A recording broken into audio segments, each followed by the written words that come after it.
Welcome back, students. This is Dr. Anubha Sharma, and today we are going to discuss Unit 9 Application of Biology, Part 11.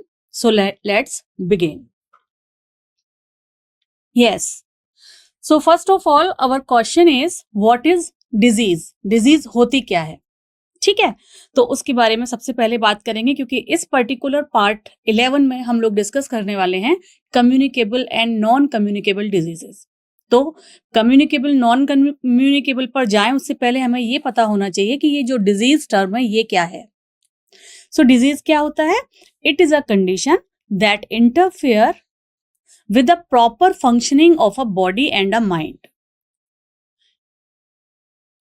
ये शरीर की एक ऐसी condition है जिससे या तो शरीर या हमारा माइंड प्रॉपर जो नॉर्मल वे में काम करता है, उस काम करने में कुछ ना कुछ हिंड्रेंस आए, कुछ ना कुछ इंटरफेयर हो, उसे हम डिजीज कहते हैं। ठीक है, तो क्या रहा? A disease that interfere with proper functioning of a body and mind is known as disease. ठीक है, चलिए। And what is immune system and why it is important? Immune system क्या है और ये हमारे लिए इम्पॉर्टेंट क्यों है? ये हम लास्ट 3-4 जो लेक्चर हैं एप्लीकेशन ऑफ बायोलॉजी वाले, उसमें हम बार बार किसी ना किसी तरीके से ये वाला टॉपिक उठाते हैं। क्यों? क्योंकि इम्यून सिस्टम का डायरेक्टली रिलेशन होता है किसी भी डिजीज से। डिजीज होगी कब? जब इम्यून सिस्टम कमजोर पड़ जाएगा, डिजीज हाई हो जाएगी, यानी कि बैक्टीरिया वायरस की कॉन्सेंट्रेशन आए तो वो हमारा, और क्योंकि हमारा इम्यून सिस्टम क्या है? ये हमारा डिफेंस सिस्टम होता है, हमें बचाता है किसी भी तरीके की बीमारियों से। तो इम्यून सिस्टम क्या है? It is a body defence, हमारी किस बॉडी का डिफेंस सिस्टम है against infectious organism and other invaders, है ना। लास्ट कई लेक्चर्स में हमने लगातार इम्यून सिस्टम के बारे में बात की है कि फर्स्ट लाइन ऑफ डिफेंस हमारी स्किन है, उसके बाद म्यूकस मेम्ब्रेन भी है, लाइसोजाइम्स भी हैं, उसके बाद सेकंड लाइन ऑफ डिफेंस आता है। हमने कई बार ये वाली बात की है। तो इम्यून सिस्टम क्या है? इम्यून सिस्टम बॉडी का एक डिफेंस सिस्टम है जो किसी भी इंफेक्शन को हमारे को होने से बचाता है। और इम्यून सिस्टम के कई सारे स्टेप्स होते हैं, जैसे कि मैंने आपको बताया कि फर्स्ट लाइन ऑफ डिफेंस होता है, सेकंड लाइन ऑफ डिफेंस होता है, और अगर इम्यून सिस्टम की सेल्स यानी कि antibodies and cell mediated immune response कम पड़ जाता है तो हमें इन्फेक्शन हमारे ऊपर हावी हो जाता है ना। जैसे कि मैंने बताया आपको कि 2 सेना है, वो सेना जीतेगी जिसकी पावर ज्यादा होगी, जिसकी स्ट्रेंथ ज्यादा होगी, जो ज्यादा मजबूत होगी। अगर इम्यून सिस्टम ज्यादा मजबूत होगा तो वो जीत जाएगा, बीमारी हमारे को बिल्कुल असर नहीं कर पाएगी। और अगर हमारा इम्यून सिस्टम वीक होगा तो बीमारी या इन्फेक्शियस ऑर्गेनिज्म जिसकी कॉन्सेंट्रेशन ज्यादा होगी वो हमारे शरीर को बीमार कर देता है। So a series of steps called the immune system. The immune system attacks organism and substance then invade body system and cause disease, है ना। तो अलग अलग लेवल पर अलग अलग सीरीज ऑफ स्टेप्स के थ्रू इम्यून सिस्टम हमारे शरीर को बचाने की कोशिश करता है। ठीक है, तो अब बात आती है, डिजीज हमने समझ लिया क्या होता है, हमने समझ लिया इम्यून सिस्टम क्या होता है। अब बात आती है कम्युनिकेबल डिजीज की। ठीक है, तो कम्युनिकेबल डिजीज क्या होता है? It is a disease that can pass from one person to another. कोई इस तरीके की बीमारी जो एक पर्सन से दूसरे पर्सन की ओर जा सके, इन्फेक्शन एक से दूसरे की ओर जा सके, वो कम्युनिकेट हो सके, एक पर्सन से दूसरे पर्सन में इन्फेक्शन जा सके, उसे कम्युनिकेबल डिजीज कहते हैं। वो कैसे जाएगा? वो एयर के थ्रू जा सकता है, वो वाटर के थ्रू जा सकता है, वो टचिंग के थ्रू जा सकता है, क्योंकि वो तो किसके थ्रू होंगे कम्युनिकेबल डिजीजेस? या तो देखिए यहाँ इस स्लाइड में क्या बनाया हुआ है, या तो बैक्टीरिया होंगे, या फंगल स्पोर्स होगा, या वायरसेस होंगे, है ना, इस तरह, या प्रोटोजोअन्स होंगे। तो कोई भी एजेंट है, इन्फेक्शियस एजेंट है, वो किसी एक बंदे में, किसी एक व्यक्ति में मौजूद है और उससे किसी तरीके से पास हो जाए, दूसरे पर्सन में कम्युनिकेट हो जाए, तो उसे कम्युनिकेबल डिजीज कहा जाता है। और ये किस किस से हो सकता है? बैक्टीरिया से हो सकता है, वायरस से हो सकता है, फंगल स्पोर्स भी पास हो सकते हैं, अगर किसी भी तरीके से एक दूसरे के यूज्ड टॉवल, यूज्ड क्लोथ्स पहन लिए, है ना, इस तरीके का कुछ मीडियम हुआ ट्रांसफर करने का, तो वो ट्रांसफर हो सकते हैं। जैसे कि कोल्ड है, कोल्ड एलर्जी, एक व्यक्ति को जुकाम हो रहा है, खांसी हो रही है, तो दूसरे को हो जाता है ना, घर में एक व्यक्ति बीमार है तो दूसरा भी व्यक्ति बीमार हो जाता है। तो ऐसी chicken pox, measles, mumps, HIV, flu, there are various type of disease, rabies, mumps, smallpox, herpes, polio, there is a plenty of list, tuberculosis, ये सारा का सारा communicable disease में आता है। लेकिन ज्यादातर जो communicable disease हैं वो वैक्सीनेशन से प्रिवेंट की जा सकती हैं। इट कैन बी प्रिवेंट, ज्यादातर जो कि बैक्टीरिया या वायरस से होती हैं उससे हम वैक्सीन के थ्रू प्रिवेंट हो सकते हैं। तभी जब बच्चा न्यूली बॉर्न बच्चा होता है उसको सीरीज ऑफ वैक्सीन्स लगती हैं टाइम टाइम पर, है ना, BCG के टीके लगते हैं, पोलियो के टीके लगते हैं, हर्पीज हेपेटाइटिस के लगते हैं, तो मीजल्स, इन सब के लगते हैं ताकि उससे बचाव किया जा सके। एंटीबॉडी पहले से पहले डेवलप कर दें ताकि अगर इन्फेक्शन आता है तो एंटीबॉडी शरीर में रहेगी तो वो उसे बचा पाएगा। तो ज्यादातर का इलाज है, लेकिन कुछ अभी भी हैं जिनका वैक्सीनेशन अभी उपलब्ध नहीं है, रिसर्च चल रही है। ठीक है, तो यहाँ पर इस हेडिंग में हमने समझा कि कम्युनिकेबल डिजीज क्या होती हैं। So these are the disease that are caused by infectious agent, है ना, and can be transmitted from an infected person to another person और एनिमल। यस, एनिमल में भी हो सकता है। ठीक है, और सोर्स कोई भी एनवायरमेंटल सोर्स हो सकता है, जैसे मैंने आपको बताया कि पानी हो सकता है, हवा हो सकता है, क्लॉथ हो सकता है अगर यूज्ड लिया है, तो एक से दूसरे को जो फैलता है, इसीलिए इसको इन्फेक्शियस डिजीज भी कहा जाता है या ट्रांसमिसेबल डिजीज भी कहा जाता है, क्योंकि ट्रांसमिट होती है एक पर्सन से दूसरे पर्सन में। These diseases are transmitted when the infectious agent are transmitted through contact with contaminated surface। हाँ, इस तरीके से भी हम इस चीज को डिफाइन करते हैं कि अगर कंटामिनेटेड सरफेस के थ्रू किसी तरीके से कांटेक्ट हो जाए, या बॉडी फ्लूइड, क्योंकि बॉडी में वायरस, बैक्टीरिया, है ना, ये सब वहां है, तो बॉडी फ्लूइड के थ्रू कांटेक्ट हो जाए, या ब्लड प्रोडक्ट के थ्रू कांटेक्ट हो जाए, इंसेक्ट बाइट से या थ्रू एयर से अगर कांटेक्ट होता है, तो वो एक पर्सन से दूसरे पर्सन में बैक्टीरिया या वायरस ट्रांसफर हो सकता है। The spread of infectious disease might either be direct और इनडायरेक्ट। ठीक है, डायरेक्ट भी हो सकता है या इनडायरेक्ट भी वो पर्टिकुलर इन्फेक्शन स्प्रेड हो सकता है एक पर्सन से दूसरे पर्सन पर। इसीलिए बार बार आपको कम्युनिकेबल डिजीज के बारे में समझाया जा रहा है कि वो किस तरीके से एक पर्सन से दूसरे पर्सन में ट्रांसमिट हो सकता है। After these agent enter a body of a healthy individual, the organism undergo a period of time called incubation period. Once this period is over, the symptom of disease begin to appear। ये line क्या कह रही है? ये line यहाँ पर ये बता रही है कि अगर किसी भी तरीके से इन्फेक्शन एक पर्सन से दूसरे पर्सन में गया, तो उसके बाद ऑर्गेनिज्म क्या लेता है, एक पर्टिकुलर टाइम लेता है, एक टाइम फ्रेम लेता है, क्या करने के लिए, अपने आप को मल्टीप्लाई करने के लिए, अपनी स्ट्रेंथ को मल्टीप्लाई कर, अपनी स्ट्रेंथ को बढ़ाने के लिए, और उस पीरियड को बोला जाता है इंक्यूबेशन पीरियड, जिसमें वो ग्रो कर रहा होता है बॉडी के अंदर। और जब वो अपनी एक लिमिट से ज्यादा स्ट्रेंथ उसकी बढ़ जाती है, उसके नंबर ऑफ पार्टिकल्स बढ़ जाते हैं, तो वो सिम्टम्स उस बीमारी के दिखाना शुरू कर देता है। ठीक है, और जब वो अपने आप को क्या कर रहा होता है, मल्टीप्लाई कर रहा होता है, उस पीरियड को इंक्यूबेशन पीरियड कहा जाता है। ठीक है, जिसमें डबलिंग होती है, 1 से 2, 2 से 4, 4 से 8, 8 से 16, इस तरीके से जब वो बहुत ज्यादा अमाउंट में हो जाएगा, और उसके बाद तब तक वो क्या कर रहा है, अपने आप को मल्टीप्लाई कर रहा है, अपनी एसेसरीज तैयार कर रहा है, अपनी सेना तैयार कर रहा है, उस पीरियड को बोला जाएगा इंक्यूबेशन पीरियड।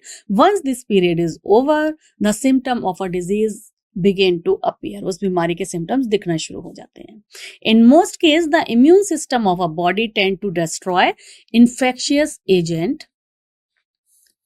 क्या डिस्ट्रॉय करेगा इन्फेक्शियस एजेंट को? हमारा इम्यून सिस्टम। अगर हमारा इम्यून सिस्टम कैसा होगा, स्ट्रांग होगा, है ना, इम्यून सिस्टम स्ट्रांग होगा, तो जब जैसे ही इन्फेक्शियस एजेंट आया, उसने उसको खत्म करना शुरू करा। लेकिन अगर इन्फेक्शियस एजेंट की तादाद ज्यादा है, उसकी स्ट्रेंथ जाता है और हमारा इम्यून सिस्टम वीक है, तो वो हमारे ऊपर, हमारे का मतलब है किसी भी एक व्यक्ति के ऊपर हावी हो जाएगा और डिजीज दिखना शुरू हो जाती है। वही जैसा कि मैंने हर बार इम्यून सिस्टम को आपको जब बताया है कि दो सेनाएं हैं दो राजा की, और उनमें क्या हो रही है, फाइटिंग हो रही है।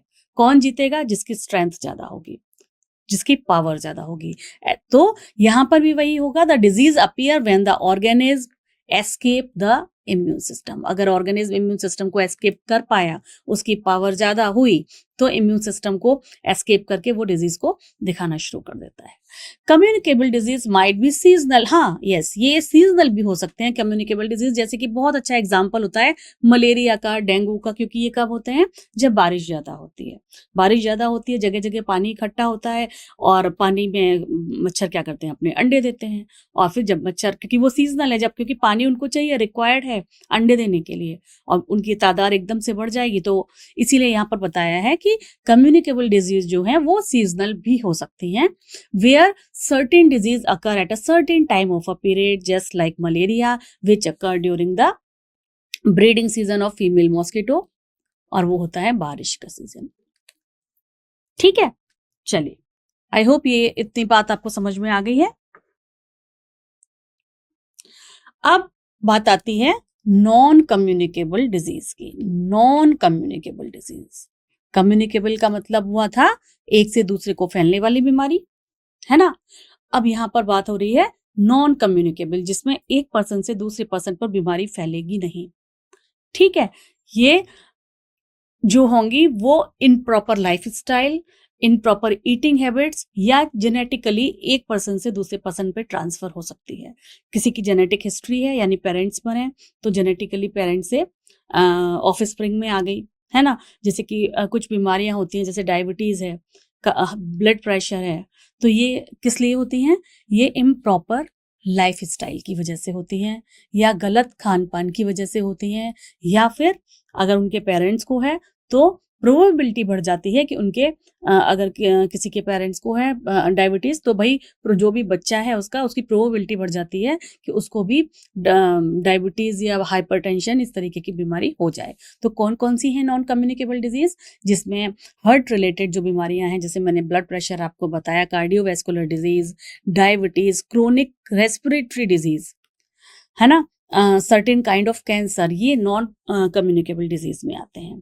तो नॉन कम्युनिकेबल डिजीज जो है ये नॉन कंटेजियस होती है, यानी ये एक व्यक्ति से दूसरे व्यक्ति पर फैलती नहीं है, नॉन इन्फेक्शियस है, जैसे कि कैंसर हुआ, डायबिटीज हुई, है ना, और माइट बी हेरिडिटरी, जो मैंने जस्ट आपको बताया कि अगर किसी को पेरेंट्स को है तो ऑफस्प्रिंग को होने की प्रोबेबिलिटी बढ़ जाती है।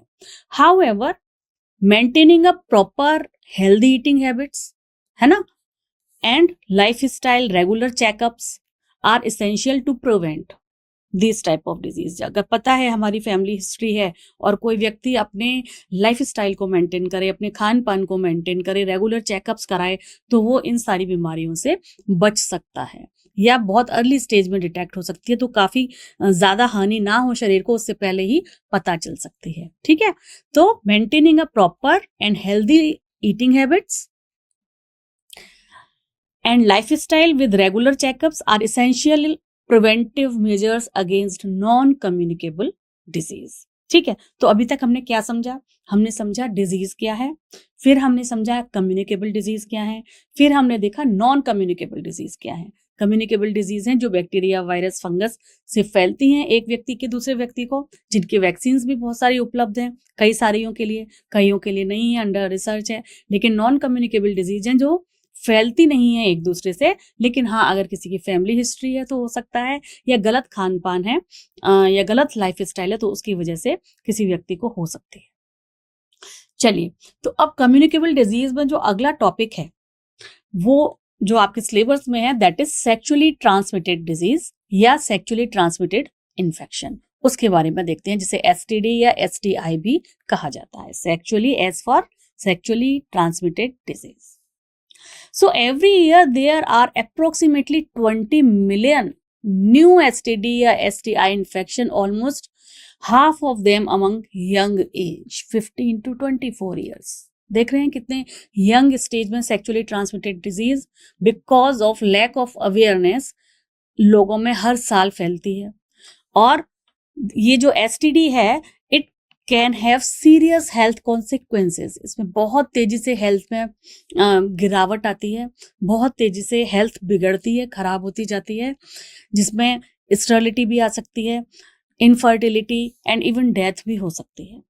कुछ सेक्सुअली ट्रांसमिटेड डिजीज हैं जिनका इलाज हो सकता है और कुछ सेक्सुअली ट्रांसमिटेड डिजीज हैं जिनका इलाज बिल्कुल नहीं हो सकता। उनका इलाज सिर्फ और सिर्फ प्रिवेंशन है, सिर्फ और सिर्फ prevention and awareness. Sexually transmitted disease अपने आप को ये टर्म डिफाइन कर रहा है कि अगर अनप्रोटेक्टेड सेक्स किया गया है या फ्लूइड के थ्रू, एक से उसके कई कारण, जब मैंने लास्ट 1 या 2 लेक्चर पहले आपको एड्स के बारे में, HIV के बारे में डिटेल में समझाया था, जब भी मैंने आपको बताया था कि वो कैसे फैलता है और उसका इलाज केवल और केवल क्या है, प्रिवेंशन है, अवेयरनेस है, प्रिवेंशन है। ठीक है, तो चलिए यहाँ पर 1 बाय 1 और भी कुछ सेक्सुअली ट्रांसमिटेड डिजीज है उनके बारे में हम डिस्कस करेंगे, लेकिन सबसे पहले हम कुछ कॉमन STD या STI के फैक्ट्स जान लेते हैं कि ये कैसे फैलती है। तो मोस्ट STD या can be spread only through unprotected risky sexual contacts. Unprotected sexual contact अगर किसी का होता है, जैसे through vaginal secretion, semen, blood, है ना, सेक्सुअल इंटरकोर्स विदाउट प्रोटेक्शन किया गया हो, तो क्योंकि फ्लूइड इधर एक पर्सन से दूसरी पर्सन में पास हो सकता है तो वो अनप्रोटेक्टेड हुआ। ठीक है, कॉन्डोम यूज किए बगैर सेक्स हो रहा है तो अनप्रोटेक्टेड हुआ। कंटामिनेटेड निडल्स अगर लोग यूज कर रहे हैं इंट्रावेनस, मैंने एड्स के टाइम पर भी आपको बताया था, इंट्रावेनस कुछ लोग ड्रग्स लेते हैं या ब्लड ट्रांसफ्यूजन होता है ना, तो अगर वो ब्लड ट्रांसफ्यूजन किसी इन्फेक्टेड पर्सन का अनइन्फेक्टेड पर्सन में लगा दिया गया गलती से, तो ब्लड के थ्रू वो फैल सकता है। ठीक है, कंटामिनेटेड निडल हॉस्पिटल में या क्लिनिक में किसी तरीके से यूज हो गई अगर, या कुछ लोग अगर ड्रग्स लेते हैं तो उन्हें पता ही नहीं है वो 1 टाइम यूजर ले रहे हैं या किसी की यूज्ड वन ले रहे हैं, तो वो भी अल्टीमेटली किसी के फ्लूइड में गई हुई है तो उससे भी फैल सकता है। और जो अनफॉर्चुनेट कॉज होते हैं उसमें एक ये भी आता है कि मदर टू चाइल्ड, अगर इन्फेक्टेड मदर है तो मदर से चाइल्ड में जो है फैलने की इसकी प्रोबेबिलिटी बहुत बनी रहती है।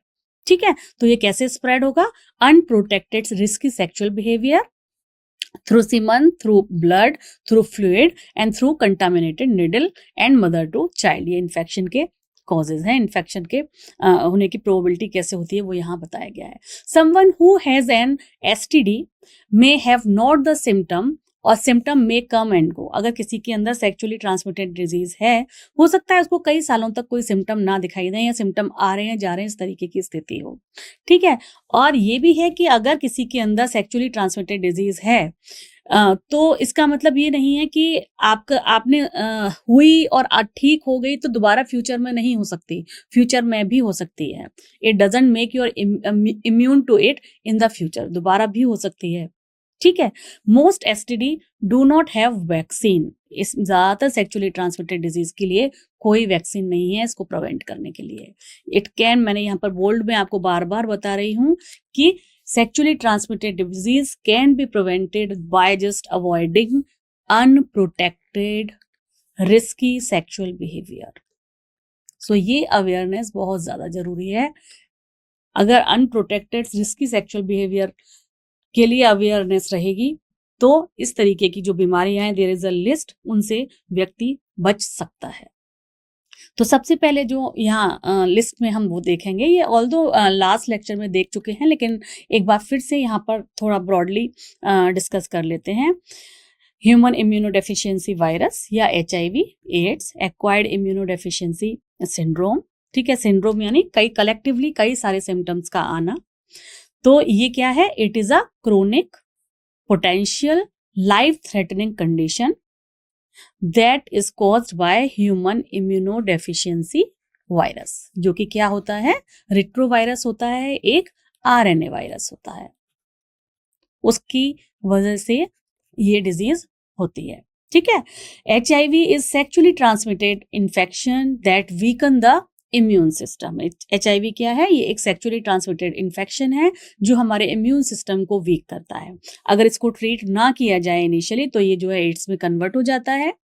और वही इसके केस में भी ये है कि हो सकता है कुछ सालों तक सिम्पटम ना आए, 8-10 साल तक सिम्पटम ना आए, उसके बाद आए। ये हमारे इम्यून सिस्टम को वीक कर रहा है। तो क्या हो रहा है कि बहुत सारे तरीके के इन्फेक्शन व्यक्ति को लग सकते हैं जो HIV से ग्रसित हो चुका है, HIV का जिसमें इन्फेक्शन हो चुका है। ठीक है, it can spread through contact with blood और फ्लूइड, सेक्सुअल कॉन्टैक्ट और from mother to child during pregnancy. Although symptoms are less severe and phase specific, most people develop a flu-like illness 2 to 4 weeks of a virus entering into the body. Virus जब body में आया तो उसके 2 से 4 हफ्ते के बीच में flu like symptom दिखाई देने लगते हैं इसके। और लिम्फ नोड जो है वो भी स्वेलिंग हो जाती है उनकी, आज consider to one of the first sign of HIV infection. तो ये भी आपको याद रखना है कि लिम्फ नोड्स स्वेलिंग आ जाती है, सूजन आ जाती है लिम्फ नोड्स में, और 2 से 4 हफ्ते के बीच में जब वायरस की एंट्री हो गई है फ्लू लाइक सिम्टम शुरू हो जाते हैं। Having unprotected sex using IV drugs, intravenous drugs ले ली अगर यदि किसी ने अनप्रोटेक्टेड सेक्स किया है, ये दोनों जो है मेजर ग्रेटेस्ट रिस्क फैक्टर होते हैं HIV इन्फेक्शन के लिए। HIV इन्फेक्शन क्या करेगा? इम्यून सिस्टम को वीक करता है। Body is projected to a number of infection, जैसे न्यूमोनिया हो सकता है, न्यूमोसिस्टिस कैंडिडाइटिस हो सकती है, ट्यूबरक्लोसिस, इस तरीके की बीमारियां व्यक्ति में हो सकती हैं। हालांकि हम सभी लोगों को इस बात का ज्ञान होना चाहिए कि HIV ऑर्डिनरी कॉन्टैक्ट से नहीं फैलता है, बिल्कुल नहीं फैलता है। ऑर्डिनरी कॉन्टैक्ट का यहाँ पर मतलब है हगिंग से, अगर आपने किसी को हग किया है, किसी को किस किया है, शेकिंग हैंड्स किया है तो नहीं फैलता है। ठीक है, ये एयर, वाटर या इंसेक्ट बाइट से नहीं फैलेगा, ये थ्रू फ्लूइड फैलेगा। फ्लूइड, एक व्यक्ति से दूसरे व्यक्ति में फ्लूइड किसी भी तरीके से जाए, जैसे मदर से बच्चे में जा रहा है ड्यूरिंग प्रेगनेंसी, है ना, वहां मतलब उसमें फैल सकता है। अगर किसी ने इन्फेक्टेड पर्सन की यूज की हुई निडल यूज की है, या ब्लड ट्रांसफ्यूजन हो रहा है, इसके बारे में मैंने लास्ट लेक्चर में भी आपको बताया था, है, या फिर अनप्रोटेक्टेड सेक्स हो रहा है, तो वो कारण होते हैं HIV को फैलने के। आपको बहुत अच्छे से पता है कि there is no vaccine for HIV and no cure for AIDS, but certain antibiotic significantly slow down it progress. Significantly slow down करेगा प्रोग्रेस को, लेकिन इसे पूरी तरीके से खत्म नहीं किया जा सकता क्योंकि इसकी अभी तक रिसर्च इज गोइंग ऑन, लेकिन अभी तक कोई भी स्पेशल वैक्सीन नहीं बनी हुई है। अगली जो सेक्सुअली ट्रांसमिटेड डिजीज है दैट इज क्लेमाइडिया। ये इसका जो पॉजिटिव एजेंट है वो एक बैक्टीरिया होता है। हमें ये पता होना चाहिए कि जो जिस भी बीमारी के बारे में, जिस भी डिजीज के बारे में हम बात कर रहे हैं वो वायरस कॉजिंग है, फंगल कॉजिंग है, फंगस से होती है, वायरस से होती है, बैक्टीरिया से होती है, किससे होती है? तो ये जो है ये पर्टिकुलर बैक्टीरिया से होती है, और ये भी ट्रांसमिट होती है through unprotected risky sexual contact and from mother to child. ठीक है, sign of infection appear within 1 to 3 weeks after. Infection आया उससे 1 से 3 हफ्ते के बीच में इन्फेक्शन के साइन दिखने लगते हैं। These are curable with doctor, doctor ने जो भी मेडिसिन दी है उससे ये ठीक हो सकता है। And having it once doesn't make you immune to it. अगर आपको एक बार हो गई है उसका मतलब ये नहीं है कि आपको दोबारा नहीं हो सकती। आपको दोबारा भी अगर अनप्रोटेक्टेड सेक्सुअल बिहेवियर रहेगा तो ये आपको बीमारी हो सकती है। नेक्स्ट है गोनोरिया। इसका भी जो कॉजेटिव एजेंट है वो एक बैक्टीरिया होता है, नाइजेरिया गोनोरी। ठीक है, ये कॉजेटिव एजेंट क्या है हमारा, और मैंने कॉज्ड, चलिए कोई बात नहीं, पॉजिटिव एजेंट तो नाइजेरिया गोनोरी इसका पॉजिटिव एजेंट है जो कि एक बैक्टीरिया है। ये भी through unprotected risky sexual behaviour से होता है या मदर टू चाइल्ड होता है। वुमेन में show sign within 10 days, 10 days में इसके साइन दिखने लगते हैं। लेकिन जो मैन है they may show sign of infection within 2 to 5 days after exposure. Woman में थोड़ा लेट सिम्टम्स दिखाई देते हैं, साइन दिखते हैं, जबकि किसी भी मेल में या मैन में इसके साइन जल्दी दिखाई देने लगते हैं। इसको भी एंटीबायोटिक से ट्रीट किया जा सकता है, लेकिन इसका ये मतलब नहीं है कि व्यक्ति को एक बार अगर गोनोरिया हो गया है तो दोबारा नहीं होगा। It doesn't make you immune, दोबारा भी हो सकता है अगर इस तरीके का बिहेवियर लगातार बना रहा तो। सिफिलिस, सिफिलिस भी एक बीमारी है जो कि सेक्सुअली ट्रांसमिटेड डिजीज है, जो कि बैक्टीरिया से फैलती है। ट्राइपोनिमा पैलेडियम इसका कॉजेटिव एजेंट है। ये भी risky sexual behaviour and mother to child, do not always show symptom, इसके सिम्टम हमेशा नहीं आते हैं। हाईली कंटाजिनस, बहुत ही तेजी से फैल सकती है। If diagnose early it can be cure with antibiotic, जल्दी पता चलेगा तो एंटीबायोटिक से लेकिन अगर नहीं पता चलेगा तो इससे बहुत ही खतरनाक बीमारी है, व्यक्ति की मौत भी हो सकती है। अगला जो बीमारी अब हम पढ़ने वाले हैं, डिजीज हम पढ़ने वाले हैं, उसका नाम है herpes, genital herpes virus. It is a viral disease. ये हमें आपको जो भी कॉम्पिटिटिव एग्जाम देने वाले हैं उन्हें ये बिल्कुल क्लियर होना चाहिए, उनको एक चार्ट बना लेना चाहिए कि कौन सी बीमारियां हैं जो बैक्टीरिया से होती हैं, कौन सी हैं जो वायरस से होती हैं, कौन सी हैं जो फंगस से होती हैं, ठीक है, एंड पॉजिटिव एजेंट क्या है, ठीक है, वैक्सीन किसके लिए उपलब्ध है, किसके लिए उपलब्ध नहीं है, ठीक है। ये इससे रिलेटेड क्वेश्चन जरूर आते हैं, किसी भी प्रकार का आपका कॉम्पिटिटिव एग्जाम हो, इनसे रिलेटेड क्वेश्चन जरूर आते ही हैं, ठीक है। पॉजिटिव एजेंट क्या है, यहाँ पर वायरस है, इट्स अ वायरस जिसका नाम है herpes simplex virus, HSV, herpes simplex virus 2, HSV2, ठीक है। So it is caused by a virus, herpes simplex virus, and it transmitted through all unprotected risky sexual contact, can cause sore in the mouth and can spread through secretions in saliva. Mouth में, जीभ के आसपास बहुत छोटे छोटे छोटे छोटे इसमें दाने जैसे घाव जैसे हो जाते हैं माउथ में, और सिक्रीशन सलाइवा से ये फैलता है। देयर इज नो क्योर, देखिए यहाँ मैंने बोल्ड में लिखा हुआ है, इसका कोई इलाज नहीं है। It remains in the body. Doctor can prescribe antiviral medicines to help and clean up the sores, control recurring outbreaks, लेकिन अगर ये किसी में हो जाता है तो ये बहुत ही खतरनाक बीमारी मानी जाती है, जेनेटाइल हर्पीज वायरस। इसमें होगा क्या, इसके सिम्टम्स क्या हैं, यूरिनेशन के टाइम पर पेन होता है, फटीक हो जाता है, स्मॉल ब्लिस्टर्स छोटे छोटे बनते हैं जो बहुत ही पेनफुल घाव जैसे हो जाते हैं, फीवर होता है, हेडेक होता है, जेनाइटल ऑर्गन्स के आसपास पेन होता है, ईचिंग होती है। तो दीज आर सम सिम्टम्स, जिसमें भी ये बीमारी होती है उसको ये सारे सिम्टम्स देखने को मिलते हैं। अब जो लास्ट बीमारी या लास्ट डिजीज जो हम डिस्कस करने वाले हैं उसका नाम है hepatitis B. Hepatitis B positive agent क्या है, वायरस, वायरस से होती है हेपेटाइटिस बी। हेपेटाइटिस बी होगी कैसे, वही थ्रू फ्लूइड, ठीक है, blood, direct blood to blood contact हो जाए अगर, जैसा कि इस चार्ट में दिखाया है आपको, मदर टू चाइल्ड, टैटूज, किसी ने बाल कटवाए हैं, लोग कान छिदवाते हैं, और भी कई तरीके के रेजर एंड ऑल ये सब यूज कर सकते हैं, निडल शेयर कर ली, है ना। हाउस होल्ड कॉन्टैक्ट कैसे, क्या लिखा हुआ है यहाँ, रेजर, टूथब्रश, ये सब इसके थ्रू।